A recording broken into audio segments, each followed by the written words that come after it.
Senhor, nos dá mais fome, nos dá mais sede, Senhor, mais fome, mais sede, Senhor. Mais fome de Ti, mais sede de Ti, Senhor. Nós queremos ser achados, Jesus, como aqueles que têm fome e sede, aqueles que têm fome e sede de Ti, Senhor. Nada mais nos importa, Senhor Jesus, nada mais nos importa, Senhor Jesus. Só o Senhor importa, Senhor. Nada mais importa, Senhor. Toma a nossa vida, Senhor. Toma a nossa vida essa noite. Toma a nossa vida, Senhor. Entrego para Ti, Senhor Jesus. Mais uma vez, Senhor Jesus, a condução dessa aula. Eu entrego para Ti, Senhor, a condução da minha vida. É tudo Teu, Jesus. É tudo para Ti, Senhor. Mais fome, Senhor, mais sede, Senhor Jesus. Prepara, Senhor. Prepara, Senhor Jesus, aquilo que vai vir depois do início da aula, Senhor. Prepara, Senhor Jesus, a frutificação que vem depois, Senhor. Prepara os corações, prepara os ouvidos, prepara as mentes, Senhor. Prepara, Senhor, a minha fala, Senhor Jesus. Faz a sintonia fina, Senhor, entre aquilo que o Senhor quer comunicar, Senhor, e os corações e mentes, Senhor, nessa aula, Senhor Jesus. Obrigado, Jesus, porque nós confiamos plenamente em Ti, confiamos plenamente naquilo que o Senhor quer falar. Eu repreendo todo espírito de distração. Eu repreendo tudo aquilo que se levanta para concorrer como atenção àquilo que o Senhor está comunicando, Jesus. Que seja fácil, que seja claro, que seja simples, Senhor. Que essa aula, Senhor Jesus, colabore, Senhor, para o destravamento da nossa identidade. Porque, afinal de contas, todo esse estudo ele é focado na identidade. Para que, através do Evangelho de João, nós consigamos dar um passo na direção de quem nós somos, de quem o Senhor é, do plano perfeito dele, das boas novas e daquilo que nós temos que fazer nele. Amém. Então vamos na jornada, pessoal.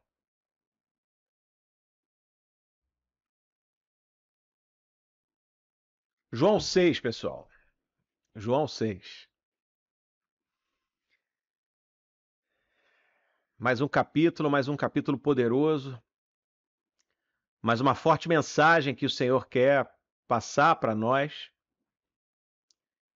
E essas imagens, elas são sensacionais porque elas preparam a atmosfera. Porque quando nós lemos a palavra, eu creio que quando nós vemos uma imagem daquilo que possivelmente seria, isso aguça a nossa mente, isso aguça a nossa imaginação, isso aguça a nossa fé. Porque a Bíblia, a palavra de Deus, ela não é um livro ficcional, ela é a verdade revelada. E nós vendo uma imagem dessa, isso não sei vocês, mas isso me transporta para aquele tempo primitivo, onde o próprio Deus, o Criador do universo, o Criador de todas as coisas, ele caminhou entre nós. Ele escolheu nos amar, ele escolheu se tornar carne, andar entre nós, realizando sinais poderosos, manifestando o seu amor de uma forma incontestável, cuidando, salvando, curando, libertando. Obrigado, Jesus. Obrigado pelos 5 pães e os 2 peixes que o Senhor continua multiplicando até hoje em nossas vidas. Amém. Então vamos lá, algum tempo depois, Jesus partiu para outra margem do Mar da Galileia, ou seja, o Mar de Tiberíades. O Mar da Galileia foi renomeado por Herodes, e grande multidão continuava a segui-lo, porque vira os sinais milagrosos que ele tinha realizado nos doentes. Veja bem, pessoal, milagres não são um fim em si mesmo. O milagre, por si só, ele não salva. Os sinais apontam uma direção. Então, todos os sinais e maravilhas e milagres que Jesus fez ao longo daquele território todo, eles apontavam para uma direção. Eles tinham um propósito de apontar para o Messias, para ele, para Deus, para a salvação, para as boas novas. Quando Jesus realizava os seus sinais, era como se ele falasse: olhem bem, o reino de Deus está próximo. Eu sou a vida. Olhem para mim. Olhem para mim. E quando nós realizamos milagres em nome de Jesus, o que nós queremos dizer e precisamos dizer é: olha para Jesus. Olha para Jesus. Essa é a função do sinal. Que todo olhar, que toda atenção, que todo entendimento se volte para Jesus. Porque o milagre não significa nada se nós não soubermos quem mandou o milagre. E as demonstrações de poder, na verdade, as demonstrações de poder de Jesus são, na verdade, demonstração de um profundo amor dele por nós. A palavra diz que o reino dos céus é paz, justiça e alegria. Então, essas demonstrações de poder, que são demonstrações de amor, comunicam a paz, a justiça e a alegria do reino dos céus. Um reino onde a doença não tem poder, um reino onde a contenda não tem poder, um reino onde as inflamações do corpo e da alma não têm poder. E os sinais e maravilhas produzem aquela tensão. Para que todos os olhares se voltem ao único que realmente consegue dar o descanso.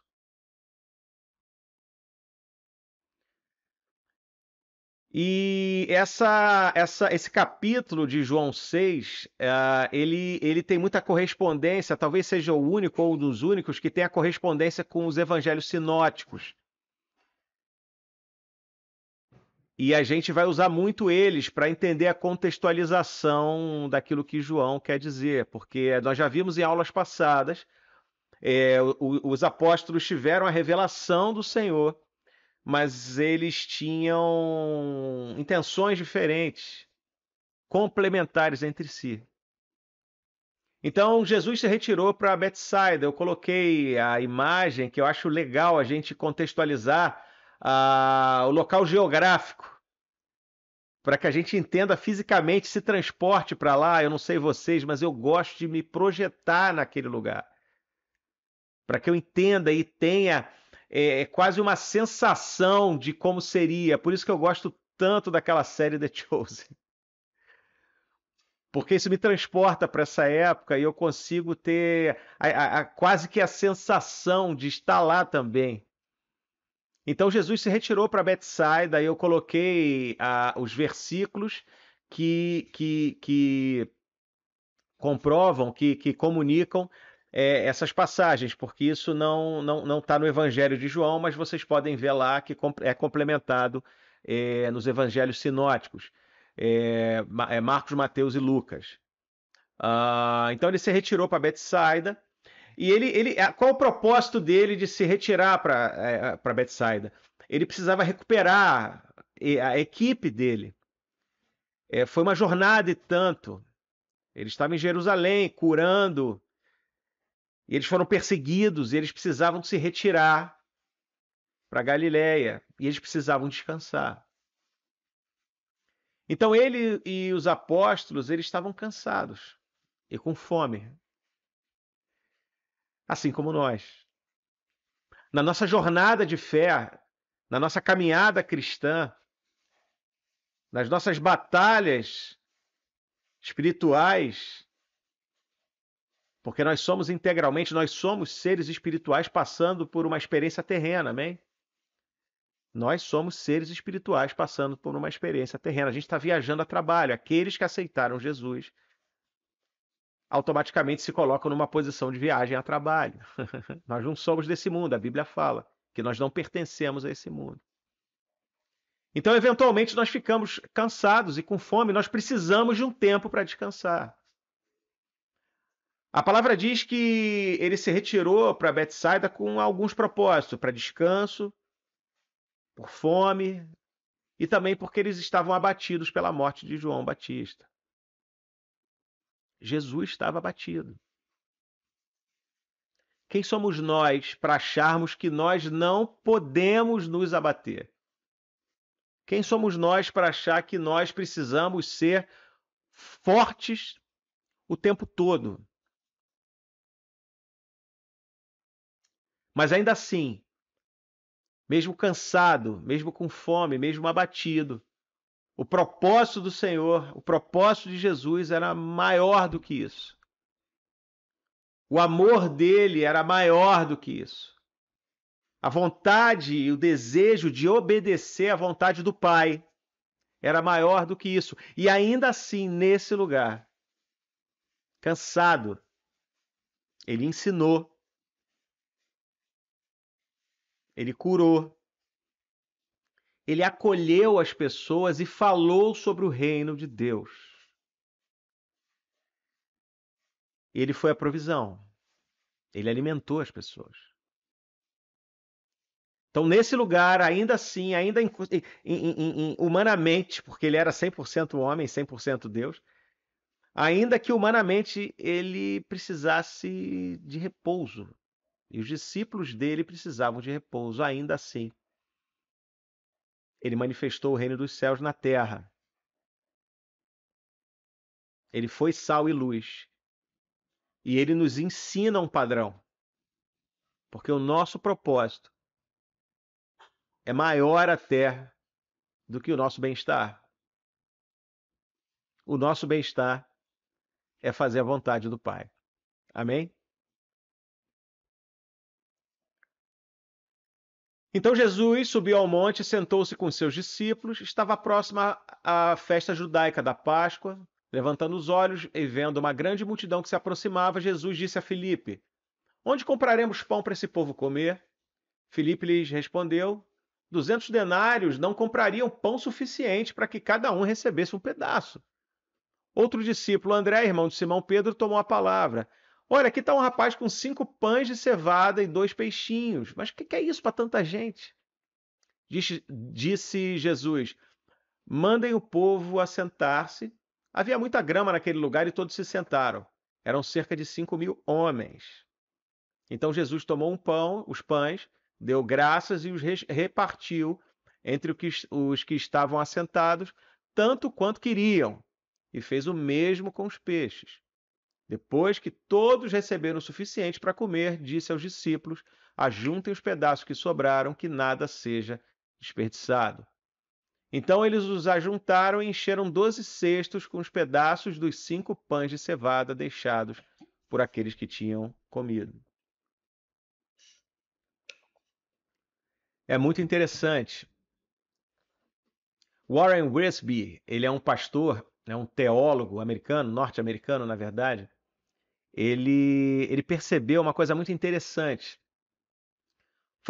Foram propostas 4 soluções para a fome dessa multidão. 4 soluções. Lá em Marcos 6, os discípulos sugeriram que mandasse o povo embora, para que eles comprassem comida para si. Manda esse povo embora, para que eles comprem comida. O que isso comunica? Comunica uma transferência de responsabilidade. Nós somos responsáveis por aquilo que nós fazemos, mas nós também nos tornamos responsáveis por aquilo que nós deixamos de fazer. Quando a responsabilidade é nossa, nós não podemos optar pela solução mais fácil. Tirar a responsabilidade de nós e colocar sobre as pessoas, por mais lógico que isso pareça. Se o Senhor tem planos diferentes, nós precisamos cumprir e obedecer. Obedecer e cumprir. Então nós não podemos transferir a responsabilidade que é nossa.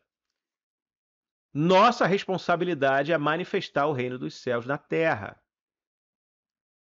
Nossa responsabilidade é fazer com que seja feito na terra assim como é no céu, através de Jesus. É nossa responsabilidade curar os enfermos, limpar os leprosos, ressuscitar os mortos, trazer luz aos cegos, alimentar os famintos. É nossa responsabilidade.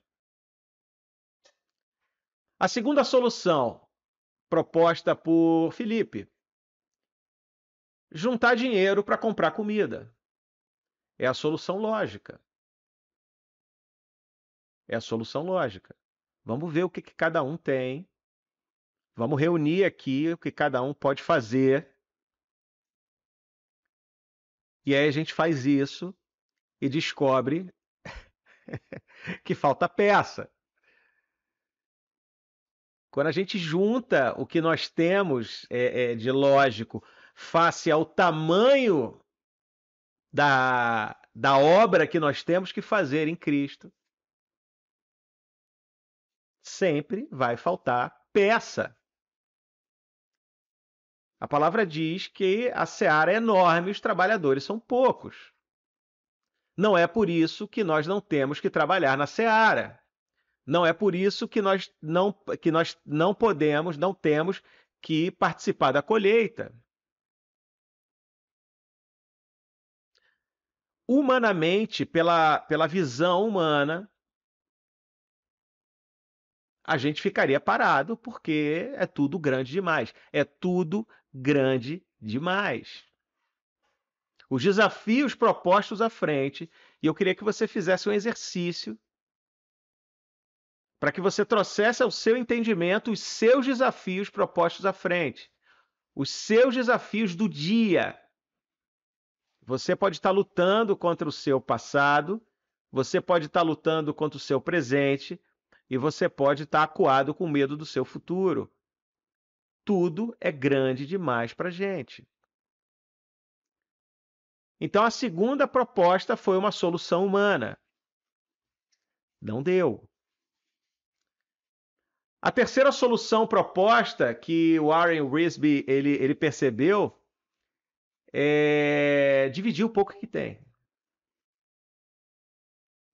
Não, vamos pegar o que a gente tem e vamos dividir. Mesmo fruto de uma boa vontade, esse é um pensamento que parte de um ponto de escassez, onde nós não buscamos o mais de Deus, mas nós nos contentamos com aquilo que nós temos e, obviamente, não dá. Partir do lugar de falta já projeta a falta. Não importa quanto você tenha. Você está partindo do lugar de falta. Nós estamos partindo, se a gente optar por essa solução. Não dá certo. E não deu. A quarta solução é a solução. É a solução. A quarta solução foi a proposta por Jesus. Pedir a Deus a solução, crer na solução e agir baseado na solução. Nós pedimos a Deus a solução, muitas vezes. Mas tantas outras vezes nós não cremos na própria solução que o Senhor nos deu. Já aconteceu comigo, de um momento de escassez financeira, o Senhor mandar orar. Eu tive dificuldade, eventualmente, de crer, porque não tinha lógica. Glória a Deus que eu consegui romper essa barreira. Então nós pedimos a Deus a solução, mas nós precisamos crer nessa solução que o Senhor está dando ou dará. Crendo nessa solução, nós precisamos de ousadia, que a palavra diz que é um espírito que nós recebemos. Nós não recebemos um espírito de medo, mas um espírito de Deus que carrega ousadia para que nós consigamos agir baseado naquilo que cremos. E é difícil. O passo de fé é um passo de risco. Por isso que é fé. Porque nós cremos naquilo que nós não vemos. Nós confiamos em algo que possivelmente ainda não é, mas agimos como se fosse. Então Jesus nos ensina a pedir a solução ao Senhor, crer nessa solução e agir baseados nessa solução. Agir baseados nessa solução.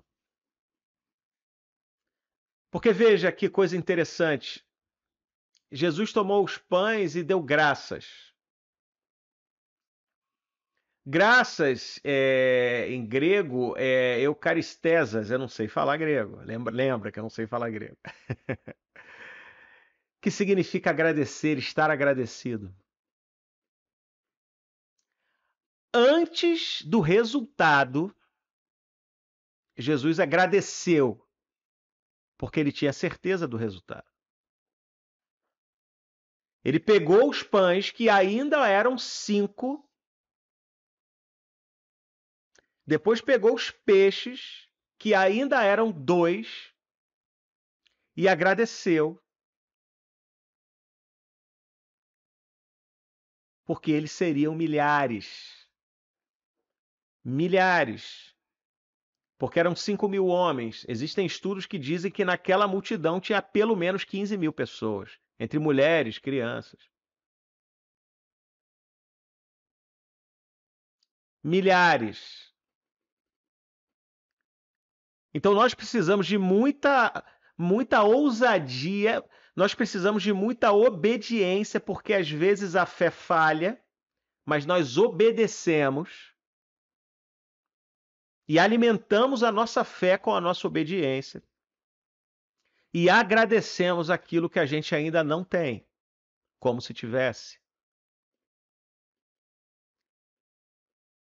Colocando todo o nosso coração, todo o nosso entendimento nisso. Porque não é agradecer aquilo que você não acredita. Você crê e age. Porque agradecer algo que não existe é agir baseado naquilo que nós cremos. Amém?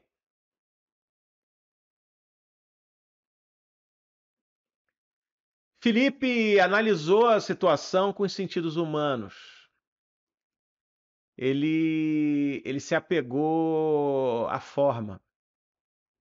Com os sentidos humanos, a gente não consegue compreender as maravilhas propostas à frente. Porque veja a situação de Filipe. Milhares de pessoas, a gente falou aqui que podem ser até 15.000 ou mais, milhares de pessoas famintas, tarde, numa hora elevada, no deserto. O que o sentido humano diz? Cara, vai colapsar. Essa situação vai colapsar. Mas Jesus, na sua misericórdia, ele estava conduzindo Filipe à maturidade. E muitas vezes nós somos conduzidos à maturidade. Muitas vezes eu não sei você, mas o Espírito Santo habita em mim. Eu tenho uma relação 24/7. Muitas vezes o Senhor me pergunta: e aí, qual é a melhor solução? Muitas vezes eu escuto o Senhor falando. Você pode não escutar o Senhor audivelmente, mas você tem aquela sensação assim, cara, o que eu faço agora? Para que você aguce os seus sentidos espirituais, para que ouça dele a resposta. Para que ouça dele a resposta. Para que nós amadureçamos e consigamos ver a direção proposta pelo Senhor. Porque às vezes, nessa situação de deserto, eu não sei o que você está passando. Eu sei pelas coisas que eu passo e passei. Mas às vezes, numa situação, a gente fica tão cansado. Tão cansado.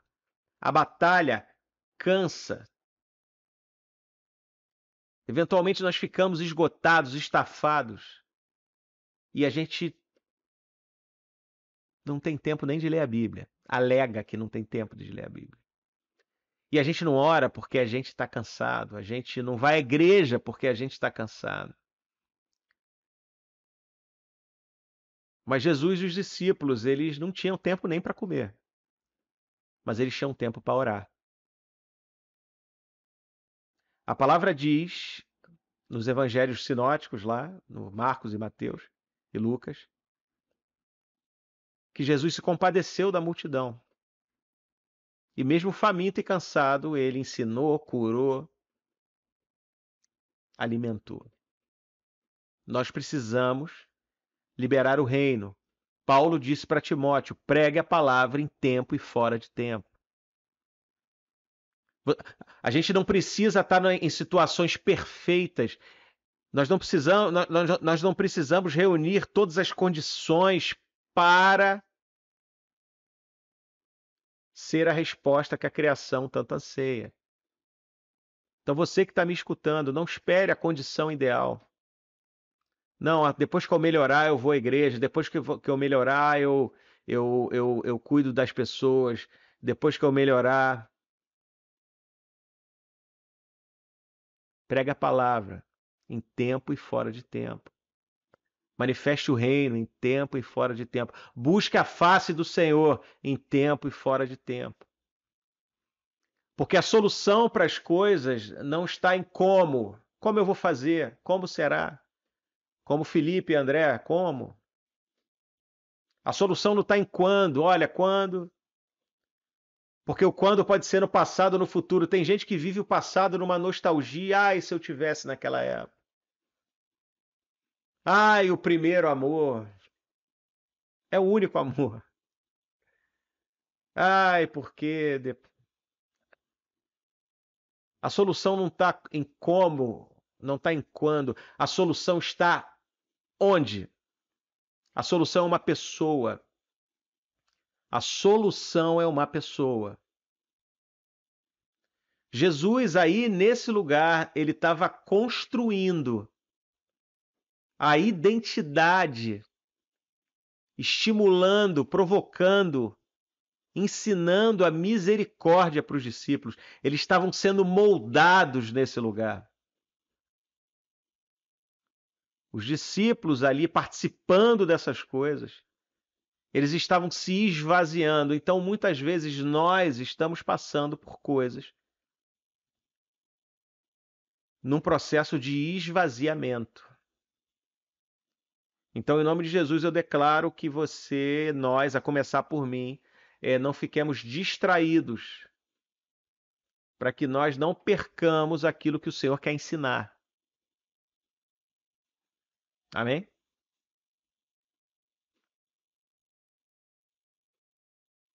Primeira Coríntios 3, 6 e 7. De modo que nem o que planta, nem o que rega são coisa alguma.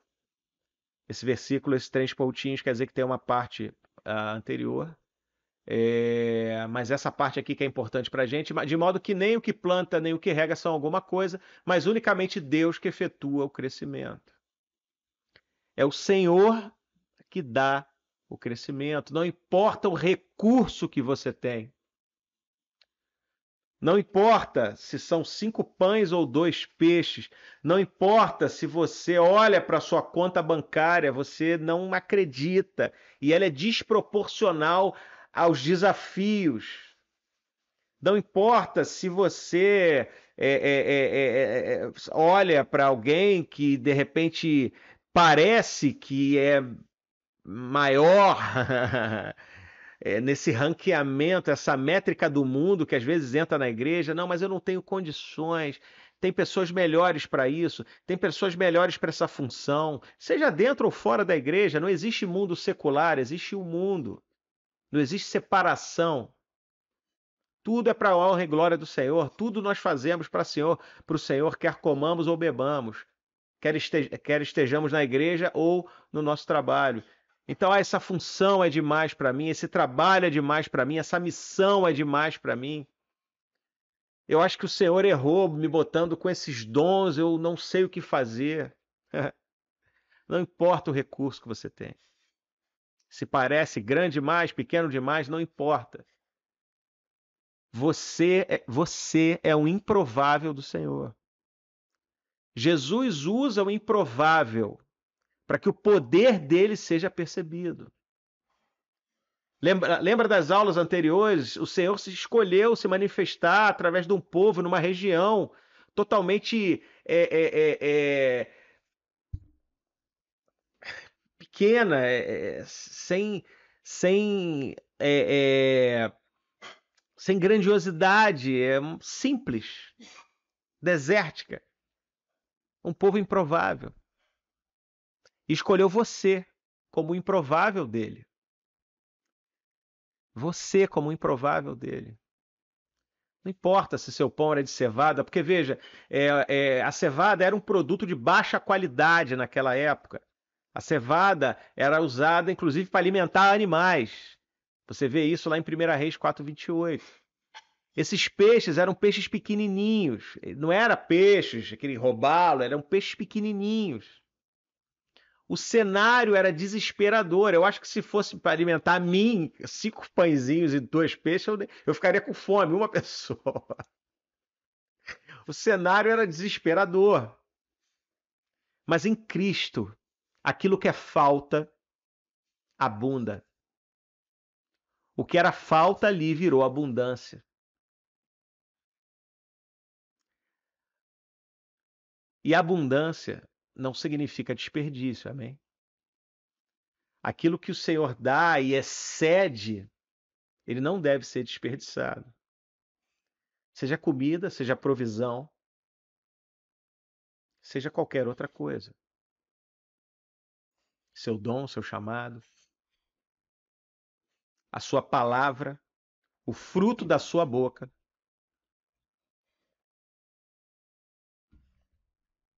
Nem a nossa fala tem que ser desperdiçada. Muito menos alimento.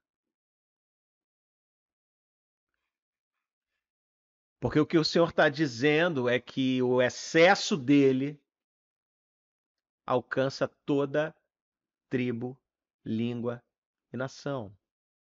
Porque foram 12 cestos que sobraram. 12 aponta para as 12 tribos de Israel. Então nós nos alimentamos e nós levamos o alimento. Nós recebemos dele, porque lá em Mateus e Marcos diz que ele separou a multidão em grupos de 50 ou grupos de 100. Ele separou a multidão. E ele alimentou a todos. E, queridos, provavelmente ele não foi em milhares de grupinhos dar o pão. Ele agradeceu ao Senhor, distribuiu, provavelmente para quem estava próximo, provavelmente os 12, porque foi assim que as boas novas chegaram a nós.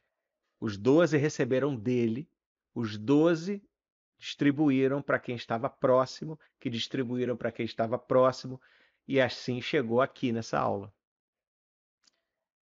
Então nós recebemos dele, através de alguém, nós nos alimentamos e nós distribuímos, nós passamos adiante. A gente recebe tudo, a gente retém tudo e a gente distribui tudo. É uma matemática que a mente humana não percebe. Porque nós recebemos o que é eterno, nós retemos o que é eterno e nós distribuímos o que é eterno. Amém? Agora, como é que a gente recebe? Porque você percebe, Jesus poderia jogar o pão para o alto e ele cair em abundância em cada grupo. Só que veja, Jesus é intencional. A gente está na 9ª aula e a gente toda aula fala a mesma coisa. Jesus é intencional. O que ele quer mostrar com isso é o processo de amadurecimento do cristão. Para que nós vivamos uma experiência pessoal em maturidade, um avivamento pessoal, destravando a nossa identidade. Então, como nós conseguimos receber do Senhor? Como nós conseguimos receber do Senhor? Aquietai-vos e saiba que eu sou Deus. Desista e saiba que eu sou Deus.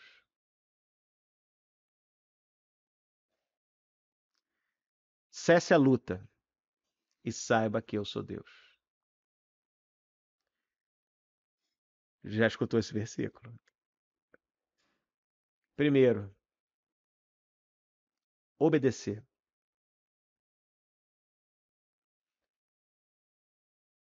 Segundo, relaxar, aquietar.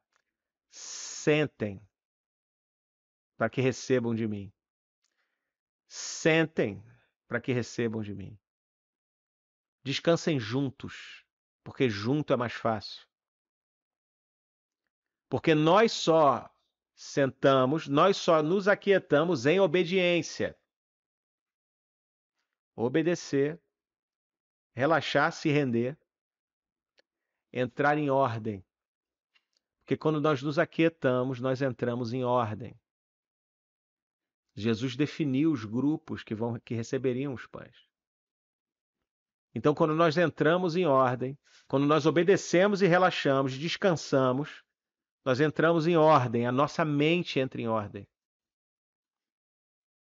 Quando nós entregamos a nossa agitação na cruz e sentamos, a nossa mente entra em ordem. E assim a gente consegue receber do Senhor o alimento. Porque sem a nossa mente entrar em ordem, nós não conseguimos receber nada.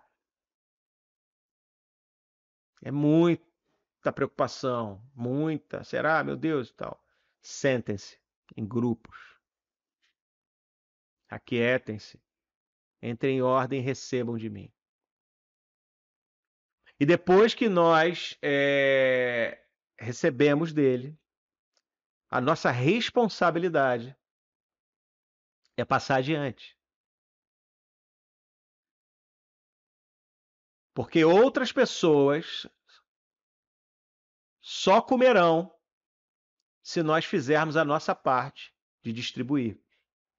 E assim o evangelho chegou a nós até hoje. Pessoas receberam de Jesus, foram depósitos e repassaram. E chegou até nós, e nós temos a obrigação de passar isso integralmente da forma que nós recebemos. Se nós se nós retivermos, e aí nós retemos o fluxo. Não, eu passo para você só se você me pagar. Ó, eu recebi o pão, mas você precisa me pagar, você precisa demonstrar que você merece. Você precisa preencher alguns pré-requisitos para que eu te dê esse pão que eu recebi. A palavra diz: vocês receberam de graça, e de graça vocês dão. Não retenha. Não retenha para benefício próprio. Você não é o dono do pão. Ele é o pão da vida. Ele é o pão da vida. Nós temos a obrigação de distribuir. Você se sentindo mais ou menos, não importa. É nossa responsabilidade distribuir esse pão. Porque ele é a fonte que transborda no deserto. Ele é a fonte que transborda de vida em todos os desertos, inclusive no seu e no meu. Amém?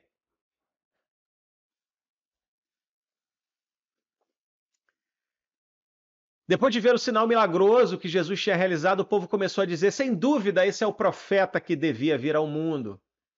Sabendo Jesus que pretendiam proclamá-lo rei à força, retirou-se novamente sozinho para o monte.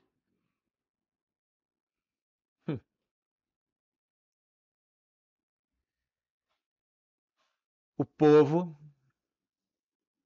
querendo um rei, aos moldes do mundo. Lá em 1 Samuel 8, relata o quanto o povo queria um rei semelhante ao que eles estavam vendo com os olhos humanos, porque os olhos humanos têm parâmetros de poder e autoridade diferentes dos olhos espirituais. O povo queria um ídolo, queria alguém para idolatrar. João Calvino já dizia que o coração humano é uma fábrica de ídolos. Porque os sentidos humanos, as necessidades superficiais, elas não compreendem. Então, pela lógica, nós queremos um libertador humano com questões superficiais também. Um rei humano, um César, um líder militar, um líder como os outros líderes. Porque pela lógica humana, o rei humano, ele consegue, é mais fácil perceber as coisas e os benefícios que ele dá. Porque nós estamos vendo com olhos humanos.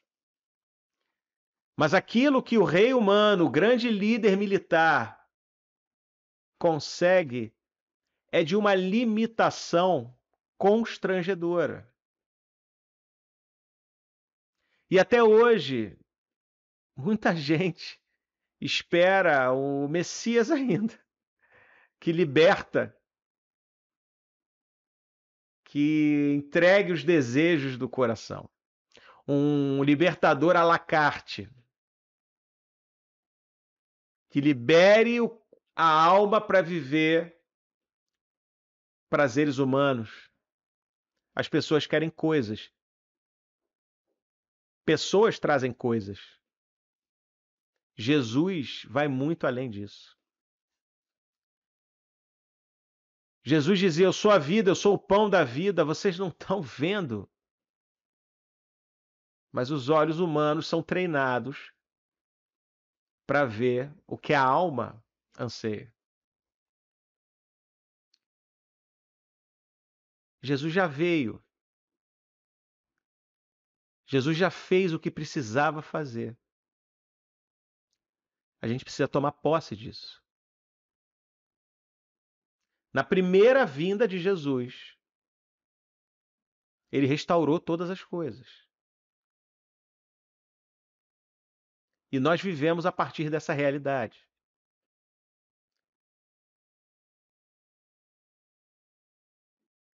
Na segunda vinda de Jesus, ele vai colocar as coisas no lugar. Mas ele já fez o que tinha que fazer. Ele já nos libertou. Nós já habitamos no céu com ele. E nós precisamos viver a partir desse lugar, por mais que ainda nós estejamos no mundo, que isso vai ser solucionado na segunda vinda. Mas nós estamos no mundo com ele. Nós já habitamos no reino dos céus com ele hoje.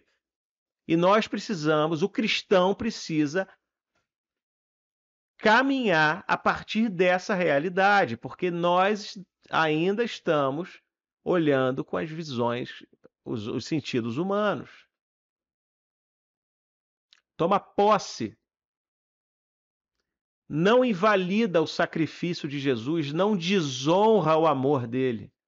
Ele veio por amor, se entregou por amor, para que nós tenhamos a vida eterna nele. Ele já nos deu o Espírito Santo de Deus, que é o nosso Consolador. O Espírito Santo de Deus é Jesus em nós, sem limite. Os apóstolos conheceram Jesus que veio como carne, limitado, porque ele escolheu se limitar. Mas o Espírito Santo em nós é Jesus sem limite. Porque a palavra diz que nós recebemos o Espírito Santo de maneira ilimitada. E mesmo eles queriam o rei humano, eles olhavam para Jesus e ouviam o que queriam ver, porque no final das contas as pessoas olham aquilo com os sentidos humanos, elas olham o olhar da alma. Elas olham o que elas querem ver. É igual conversa no WhatsApp, ninguém lê com os olhos, as pessoas leem com o coração. A mesma frase é interpretada de várias maneiras por pessoas diferentes em situações diferentes. Então elas veem o que queriam ver, só que Jesus não aceitou, ele recusou essa projeção. Ele recusou isso. Ele recusou essa roupa que queriam colocar nele. E não apenas recusou, mas ele protegeu os discípulos, dizendo: saiam daqui. Ele impeliu os discípulos a saírem dali, como diz em Marcos 6. E depois disso ele se refugiou no Pai. Ele foi para a solitude dele. Ele saiu daquele lugar. Porque ele não aceita a glória dos homens. É o que diz lá em João. A gente viu isso até.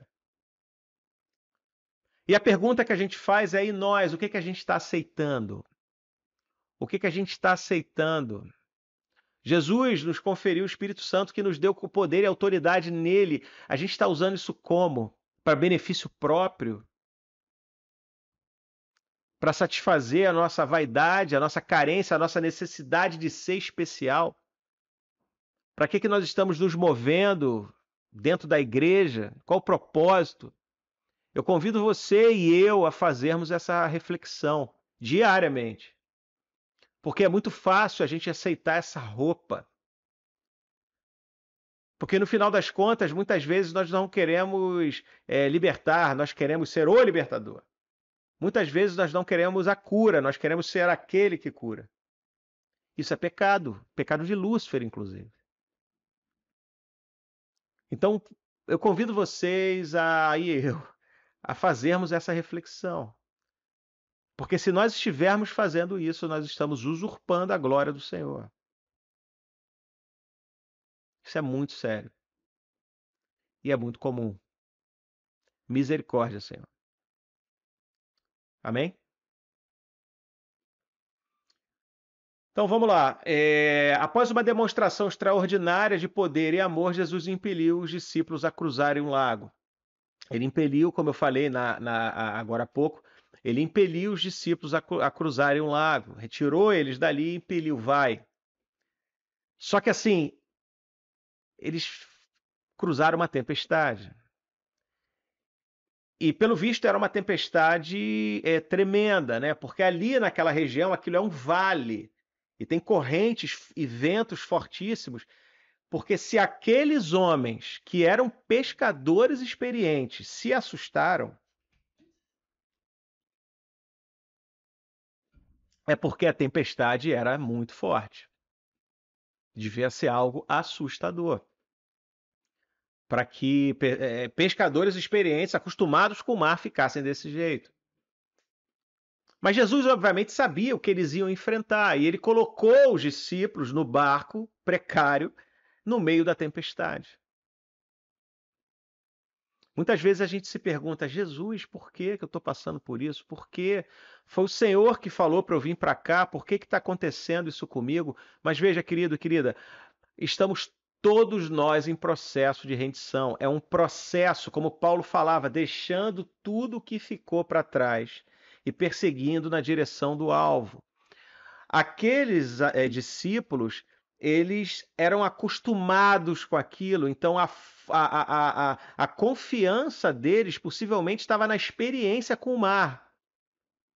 A nossa confiança possivelmente está em algumas coisas que, quando essas coisas se abalam, aquilo que onde nós entendíamos que éramos mais fortes.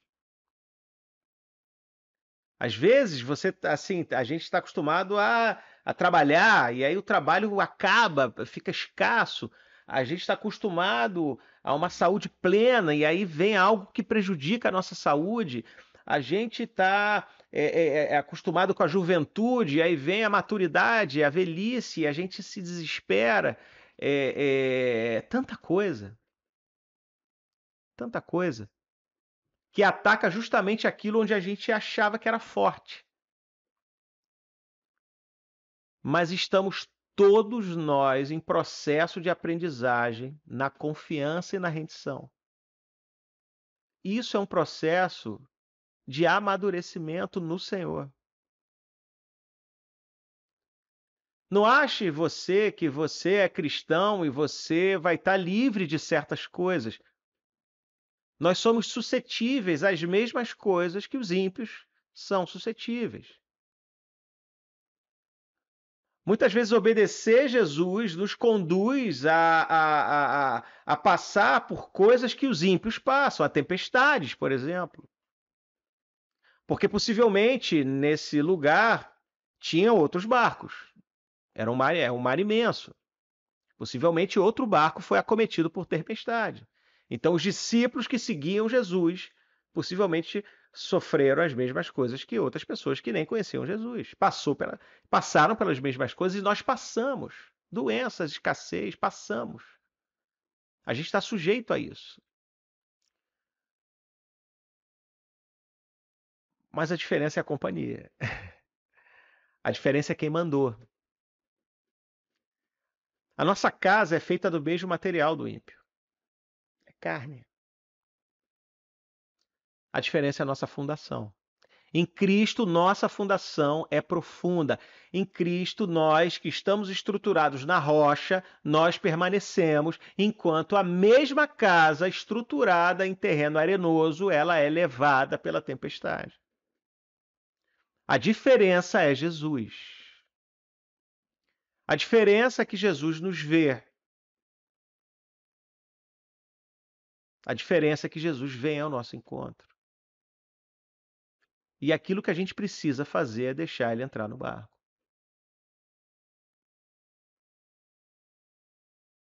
A gente precisa receber ele no barco. E é muito interessante, gente, que assim, João, nos evangelhos sinóticos, eles mencionam que Jesus acalmou a tempestade, que é algo tremendo. Mas veja, João tem intenções particulares. João tem intenções mais profundas, por isso que é um evangelho tremendo. Para muitos, inclusive para mim, é o principal livro da Bíblia. É uma mini Bíblia. João ele escolheu não mencionar o fato de Jesus acalmar a tempestade. Mas ele escolheu mencionar que Jesus acalmou a tempestade interna. Não tenham medo. E aí a tempestade cessou.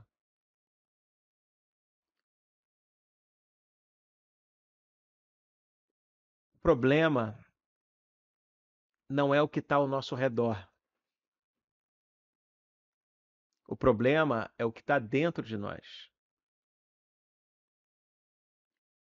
O medo prejudica a nossa confiança. O medo é uma fé na coisa errada. Ter medo é fé no dano. Ter medo não é e se. Na verdade, ter medo é falar quando. Isso vai acontecer a qualquer momento. E a ansiedade é caramba. Medo é a certeza do dano, ansiedade é saber quando o dano vai chegar. É uma combinação explosiva. Esse é o problema, que nos afasta do Senhor. Mas Jesus hoje fala para você: sou eu. Não tenha medo. Não tenha medo.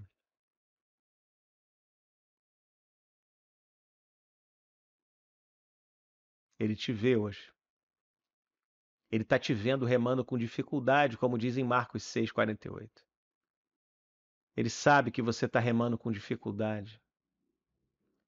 Ele sabe que você não tem força para sair, talvez, desse lugar. Você não precisa. Recebe ele no barco e você vai chegar do outro lado. Porque não importa a hora. Pode ser alta madrugada, amanhã, dia de sol, chuva.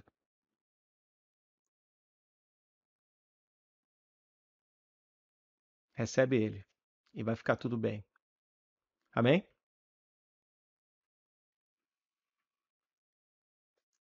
Então, buscar aquilo que Jesus oferece é buscar no lugar errado. Aquela multidão, ela ia atrás do Senhor pelas coisas que ele fazia, pelo alimento. Eles iam atrás de comida. Porque veja, aquela região é uma região árida, uma região que você não tem a abundância, por exemplo, que o Brasil tem, que você joga uma semente em qualquer lugar e nasce a fruta, a árvore que dá a fruta. É um lugar árido, é um lugar que nem água tinha direito. Poços precisavam ser cavados e onde tinham os poços eram lugares de fila, de migração, era um lugar com condições difíceis. Então você tinha uma pessoa que dava comida, ia todo mundo atrás, buscando aquilo que o Senhor podia fazer, e até hoje é assim. Pessoas que buscam aquilo que o Senhor pode fazer, e não a pessoa dele. E isso, qual é a consequência? É um esforço numa perseguição totalmente infrutífera. Tem gente que persegue uma ideia de Jesus a vida inteira e não tem uma experiência real, porque ele está buscando a coisa, não está buscando a pessoa. E aí perde Jesus de vista. Jesus está do lado e a pessoa não está vendo. Não percebe que ele habita em você. Ele se apresenta a nós, ele se apresenta. Ele se apresenta de forma fácil, ele se apresenta de forma simples, ele se apresenta de forma direta. Não busca comida, não busca coisa, não busca dom, não busca poder.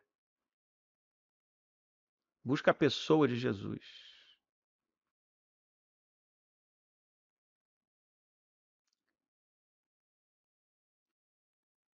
E outra coisa que é muito comum, é muito sério, é buscar, ficar numa busca por algo que a pessoa já tem.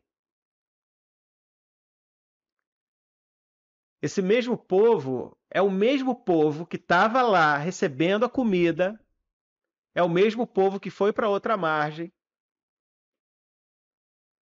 pedindo um milagre de comida, sendo que eles já viveram o milagre de comida. Só que eles não viveram no formato que eles achavam que caracterizaria o milagre. Pela religiosidade, pelo tradicionalismo. Então, como não era da forma com que eles esperavam, eles não viram. Era uma cegueira espiritual. Muitas vezes a percepção é pelo próprio Jesus, porque a pessoa acha que ter uma experiência com o Espírito Santo é um formato específico e não consegue ouvir a voz de Deus, por exemplo. Como Deus fala? Tem pessoas que, se não ouvir a voz dele, acha que não falou. Tem pessoas que creem que, se não manifestarem fisicamente a presença do Espírito em gestos gráficos, elas não têm conexão com o Senhor. Eu creio no mover de Deus. Eu creio em tudo isso. Mas se você acha que, se você não tem isso, você não tem o Espírito Santo, você está cego espiritualmente. Ele habita em nós 24 horas por dia, 24/7. É um relacionamento íntimo, é o relacionamento mais íntimo que existe. Tem pessoas que acham que, como não tem uma experiência física, um arrepio, uma epifania, ele não está lá. E aí você ora, vem Jesus. Aí você ora, Jesus, em sua presença aqui. Aí o outro, ainda em sua presença. A presença dele não nos abandona. É promessa dele. Ele habita em nós. É nosso. É herança. Como esse povo. Na época de Moisés, o maná veio do céu. O maná veio do céu. Eles entendiam que eles precisavam ver do céu caindo. Só que o maná era uma sombra da verdadeira provisão.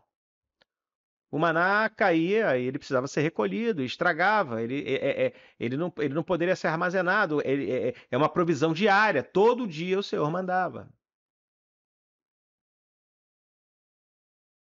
Mas agora esse próprio alimento vivo, ele desceu do céu.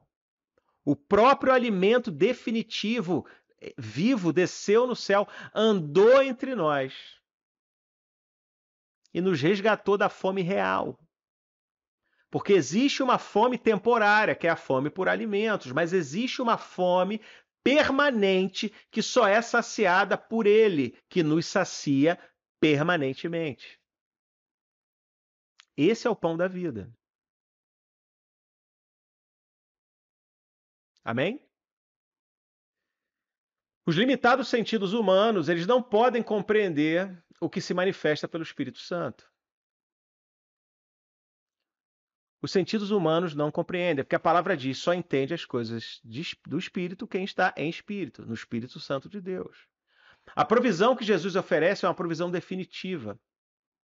O reino que ele governa vai além do que é percebido. Comer e beber comer a carne e beber o sangue é acolher no nosso coração seu sacrifício redentivo. Comer a carne e beber o sangue é nós acolhermos a verdade que ele se entregou por nós e sobre o seu corpo ele levou os nossos pecados, nossas enfermidades, nossas dificuldades.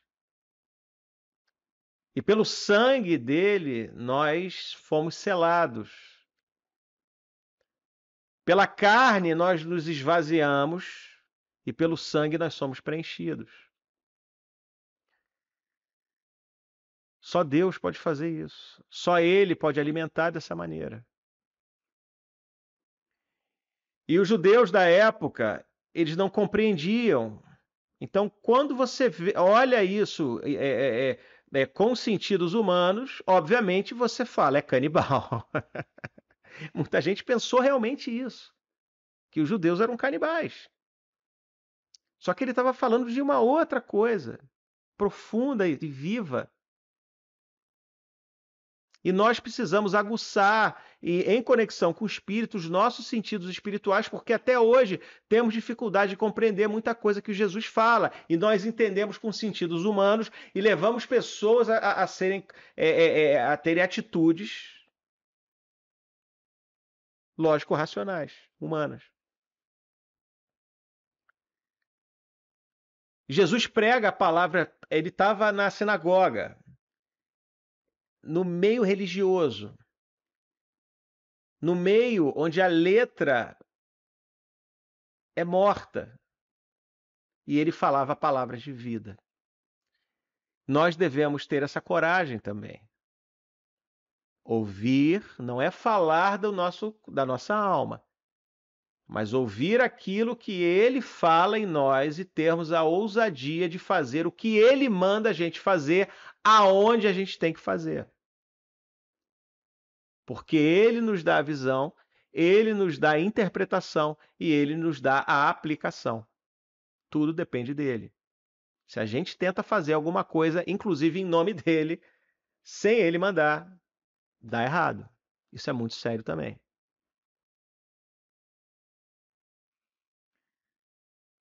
E Jesus confronta aquele povo com a própria natureza limitada.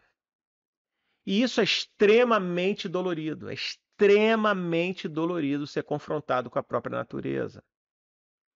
Os agressores de Estevão, no apedrejamento deles, a palavra diz que eles fechavam os ouvidos e gritavam o mais alto que eles podiam para não ouvir o que Estevão estava falando, que Estevão estava colocando um espelho diante deles, diante de toda a geração deles. Perceber que a gente é dependente de algo fora do nosso ego aciona todos os mecanismos de defesa possíveis. Perceber que a gente é nada é muito difícil quando o ego ele está ativo.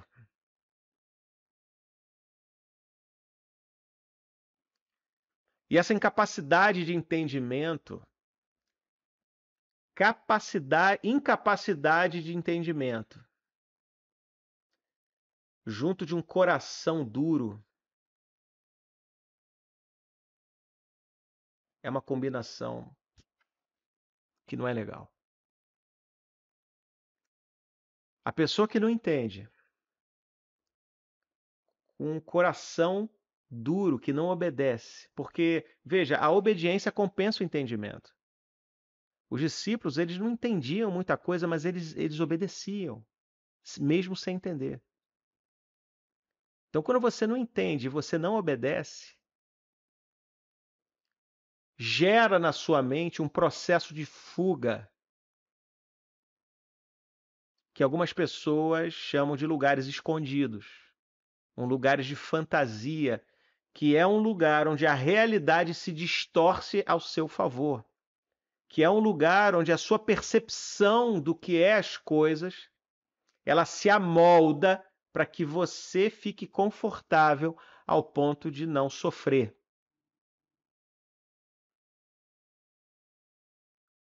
É um processo difícil de ser revertido, mas o Senhor pode todas as coisas. Não opte pelo engano, não fuja para esse lugar. Porque muitas vezes esse lugar ele vira tão confortável e tão irreal que nós perdemos a conexão com nós mesmos. Nós acabamos não sabendo mais quem nós somos. Nós criamos um personagem que não existe e esse personagem se relaciona com o mundo. E como nós perdemos a conexão com quem nós somos, nós perdemos a conexão com a nossa verdadeira identidade. E a gente vive uma farsa que tem consequências para a nossa vida, consequências terríveis para a nossa vida. A gente perde a comunicação com esposo, marido, filho, amigo, Deus. Coragem. Coragem. Se permita ter contato com a sua dor. Se permita, em nome de Jesus, ter contato com o espelho da palavra de Deus, que vai confrontar o seu e o meu lugares escondidos, para que a gente seja retirado dali. Porque a palavra diz que o Espírito da verdade conduz a toda a verdade. Então se renda, se aquieta, senta, recebe e deixa o Espírito Santo conduzir a sua vida. Não existe outro lugar. Você, cristão, não tem mais para onde voltar. Você que não é cristão que está assistindo essa aula, não existe outra alternativa para você ir. Só o Senhor tem palavras de vida eterna. Esse mundo e as coisas que neles estão passam. Abandona as coisas que são abaláveis e corre rápido na direção das coisas inabaláveis, as coisas eternas. Eu declaro em nome de Jesus uma fome e uma sede do Senhor, uma fome e uma sede, uma fome, uma sede, para que nós comamos e bebamos dele, uma fome e uma sede, para que nós, eu e você, nós amadureçamos na palavra e consigamos cada vez mais, diariamente, nos despir do velho homem e diariamente nos reverter da nova natureza que comunica a santidade. Em nome de Jesus. Amém, pessoal.